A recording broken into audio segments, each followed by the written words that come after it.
रक्ताच्या नात्यापेक्षा माणुसकी नेहमीच वरचढ ठरते, हे कित्येकदा अनुभवास आले आहे. जामनेरमध्ये सुद्धा असाच एक प्रकार उघडकीस आला आहे. जामनेर रेल्वे स्टेशनवर सुमारे 100हून जास्त वर्षे वयाचे एक म्हातारे बाबा, ज्यांचे नाव गिरधारी बाबा असे म्हटले जाते, ते वास्तव्याला होते. गेल्या काही दिवसांपूर्वी त्यांचे निधन झाले. गिरधारी बाबा मूळचे आझमगड उत्तर प्रदेश येथील रहिवासी होते.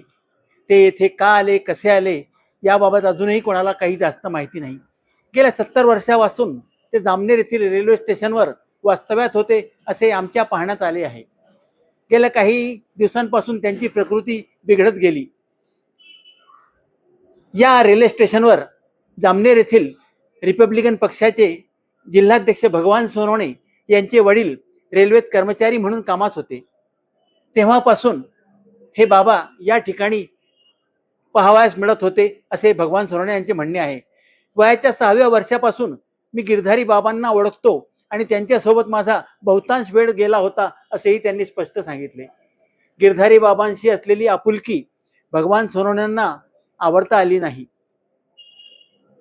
गिरधारी बाबांच्या आजारपणात भगवान सोनवणे व त्यांच्या मित्रांनी मोठी मदत केली. त्यांच्या निधनानंतर त्यांचे अंत्यसंस्कार पासून तर पिंडदानापर्यंत सर्व सोपस्कार भगवान सोनवणे यांनी केले. याला माणुसकी म्हणायची नाही तर काय म्हणायचं. रक्ताचे नाते रक्ताच्या ठिकाणी असतात, काही ठिकाणी ते दगाई देतात. मात्र माणुसकी या रक्ताच्या नात्यावर वरचढ ठरते, हे आज पुन्हा एकदा सिद्ध झाले आहे. भगवान सोनवणे यांनी केलेले कार्य माणुसकीतून केले, त्यामुळे त्यांचे समाजात सर्वत्र कौतुक होत आहे. भगवान सोनवणे यांच्या कार्याला आमचा सॅल्यूट.